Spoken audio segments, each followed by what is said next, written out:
Oh, so we're on. We're on. Hopefully, like this video still records. I am transferring a lot of my previous material from my SD card onto my laptop. But and I should have this. Dude, I'm sorry that I'm like to the side, but I gotta I just can't continue holding the shit. So you're gonna get me at an angle, and I know that might be fucking with you, but just for this video. But it is what it is. But yeah, I'm transferring a lot of my stuff, so hopefully this will still be on, and you can rock with the interest in politics or the political movement because you are in the political circle. Shout out to that. And of course, I am your host, the White Collar Goon, the creative and artistic manifestation of Angels in Politics. I'll just get right into it. I just left this seminar, this conference concerning real estate investing. People know that I have been keen, could be the word, an avid, well, not proponent. I'm pretty, yeah, I guess an avid learner of, real estate, that whole field. And of course, that's like, that field is like an ocean. Of course, the real estate is literally like an ocean of information. And right now, I'm just like tapping. I'm just like grazing my toes in that motherfucker. Like I'm just dipping. I'm dipping in there.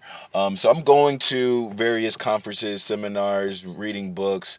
I have my, been licensed in real estate. You heard my stories about that. But like, somebody might be like, yo, when are you gonna actually like make the move? Dude, in due time. In due time. Like I'm just absorbing. I'm absorbing and I am gonna pull the trigger. So I'm right now I'm learning. I just left this tax lien investing course.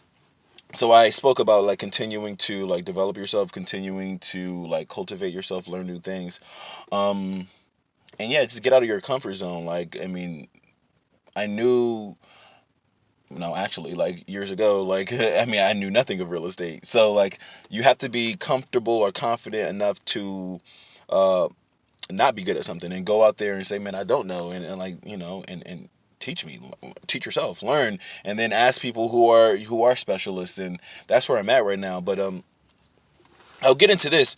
Somebody might be saying like, yo, Gabe, like, why are you so like hard on a lot of these guys out here? Like, why are you the femininity cheerleader and you do turn up and you do give support to the ladies, and you do stand behind the ladies, even though you make sure you hold them accountable as well? This isn't like some like bullshit ass like I'm just telling you some shit just because I want you to like me. Like, have you heard some of my previous material? Like, have you been following my previous material? Like, this isn't for you.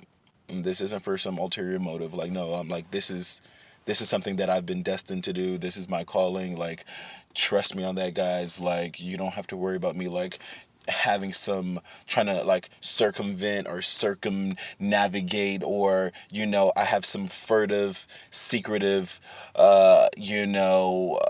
plan or procedure to get to your like harem of ladies that all of you guys have. Like, trust me, guys. Like, no, this isn't it. Like, I want to give women the same respect that you would give your mother, the same respect that you would give your sister, the same respect that you would give your daughters and your granddaughters.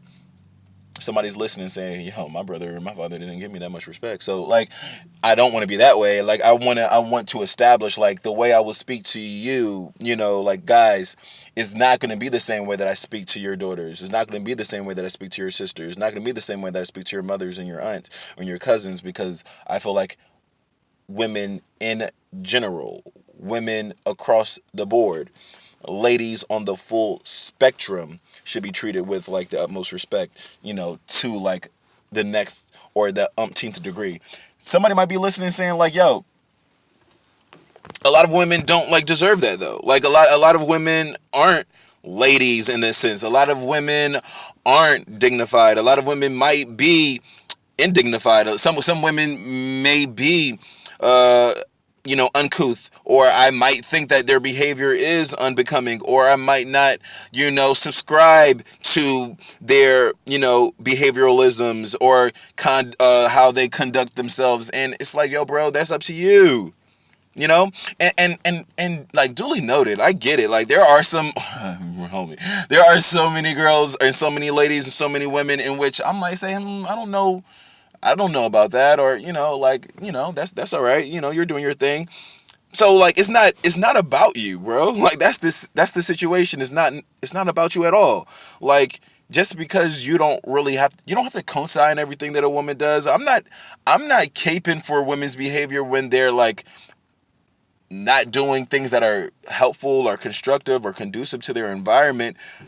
It's just the fact that I'm not going to use my platform to denigrate them or demean them or disparage them or talk down on them or put out a pernicious uh you know fucking you know a pernicious uh idea or ideology in fucking campaign to harm her confidence and self-esteem because I don't like the fact that she wears clothes like this, or I don't like the fact that her hair is like this, or I don't like the fact that she speaks like this. Dude, you can attract more bees with honey, and I'm not trying to necessarily attract them, even though I have been practicing the laws of attraction radically so like I mean, just be prepared for like that future, like for sure. But like other than that, it's more so like if you want to change somebody's behavior, it's better to do it by offering constructive advice, or I wouldn't even say criticism. Have a constructive dialogue, have thoughtful disagreement. Like you can disagree with a woman and whatever it is that she's doing, but be thoughtful about it and have a motive or have a methodology as to how you go about it, because like by you like yelling at her, kirking out, calling her out of her name, I mean, for sure she's heard that before. For sure she's felt that before. For sure she's hurt by that. And I'm gonna keep it all the way real with you. I'm big on like changing this like rhetoric and verbiage that like puts down girls, ladies, women, because of the fact that I was that dude in high school, in my earlier years, like 16, 17 years old, saying stupid shit, stupid things, incredibly ignorant things in college, calling women out of their names, saying things like bitches and hoes. And I remember being in high school saying, oh, that girl's a hoe, that girl's a hoe. And I don't know anything about her. I don't know her name. I don't know her from a can of, paint. I don't know her from the, anything. And I'm sitting there articulating her inferiority. Like I'm there articulating or manifesting her, my perception of her or my impression of her. And it's like I felt, you know what I'm saying? Like that shit fucks with me so much so where it's like I have to be a person to be like, yo, that isn't cool. Like I'm not here for it, because it's like, and it's not because like dudes, I'm gonna kirk out on you and be like, bro, like you're lame for that. It's like, no, I'm telling you, I understand why you think that shit is cool because you hear it so much, particularly within our community, particularly with people who look like us, particularly with men, black men, concerning black women. You know what I'm saying?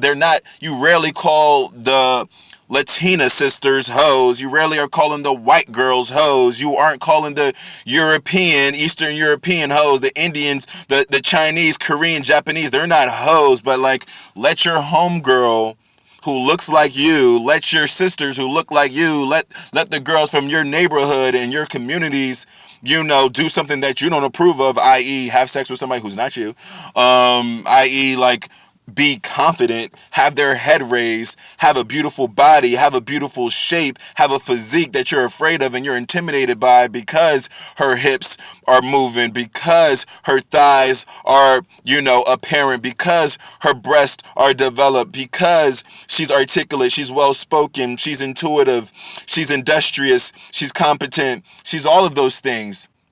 She's smart, she's clever. Because she's all of that, you might want to call her out of her name just because she isn't fucking with you. And I'm like, bro, I've been there. I've been there. Not to say like, damn, like she didn't respect me. I'm gonna call her a hoe. I mean, I wasn't that kind of person because we know what that is. That's a bruised ego. We know what that is. But I'm talking about like just having that misperception, having that misconception, having that, being ingrained with that thought process of like listening to like, Big Pimpin' when I was in 1999, when I was like in the third grade or something, like listening to, Too Short, listening to fucking, that early like Gun It, that early G Unit, that early 50, that early, that early Wayne, that, I mean, a lot of guys to this day and I mean, and they might be reformed, but like a lot of guys to these days are like still utilizing their platform to like tell the world how they feel like so and so is a hoe, how so and so is bad, how so and so is wrong because you don't agree with her sexual preferences or her sexual agency. And it's like, you don't even know anything about that girl. You don't even know who she's had sex with. And even if you did, what does that have to do with you? Even if you did hear from one guy that she had sex with, blase blah, 9 times out of 10, that motherfucker's lying. 9 times out of 10, he doesn't know. 10 times out of 10, that motherfucker's a virgin. You know what I'm saying? Like a lot of those guys who are talking have never had sex, or when they have had sex, has been with the same girl, that the rest of their homeboys have had sex with. So that makes them equally virgins. Like, come on, bro. Like, don't listen to these guys, man. The guys who are calling you out of your name. I mean, and I'm talking to you fellas, like, when you are doing those things, when you are choosing to step out and call women out of their names, like that doesn't help you, right? Like, like there aren't girls that said, "Oh my gosh, you call me a bitch. Okay, well now I'll suck your dick." There isn't a girl out there. There isn't the type A, class A, classy, sophisticated, refined woman who is, the engineer, attorney, the writer, the blogger, the farmer, the one who has her own yoga studio, the one who is the well-to-do nurse, the one who takes care of her family, the one who takes care of things at home, the accountant, the librarian, the leader of her community, the minister. Like, there aren't any of those women, and you don't have to be any of those things that I just mentioned to say that you're dignified. None of these women are saying, "Oh my gosh, you called me a bitch, you called me a hoe, you called me a slut, a slag." Thank you, guys. Now you can kiss me. Now you can date me. Now you can come over and have your way with me. Like, that's all I've been waiting for. I was just waiting for the 5'3", 5'2" guy who never dated any girls, who never got any play from any girls when he was in high school. Now I'm waiting for you to grow up and be 30 years old. And now I'm waiting for you to use your Instagram and use your Twitter and use your social media to call me out of my name, when we knew when girls like me walked by, you weren't saying fuck all to us. We knew when me and my homegirls and the girls that look like they are cheerleaders for the Dallas Cowboys and the girls who are flight attendants for the, United Arab Emirates, and for those women who are fucking glistening with sweat coming out of the fucking Pilates class. Like, we knew you had access to all of those hot girls, but like, you chose to call me out of my name. Thank you for doing that, because now I know you're the one. You're the hero that I've been waiting for. You're the hero that I've been holding out for. You're the fucking archetypal, quintessential hero of all time. And now me and my homegirls will line up to see you. Now I'm calling all of my homegirls and sisters to say, damn, so-and-so just walked up. So-and-so just walked in. That's how they feel about you guys. So, like, understand, man, like, it's okay that you have some type of animosity. It's okay that you have to face your demons, because that's how you turn up, and that's how you become the hero. That's how you have to face the chaos. You have to face your struggles. You have to go into your darkness. You have to integrate your shadow. And what is your shadow? Your shadow is the shadow is the parts of you that you don't normally show. For fuck's sake, man. The shadow is that part of you that you need to work on. The shadow is that part of you that's like, damn, that's the ego that's holding me back. That is encumbering me. That is limiting me. That is preventing me to rise and ascend, brother. So I'm not hard on you, brother. I'm just going to talk straight to you. You have gifts. You have the powers. You are the superhero. You just have to cultivate it. And you don't cultivate it by talking down to women. They will assist you. Their job is to challenge you. Color gun. Color gun. Color gun.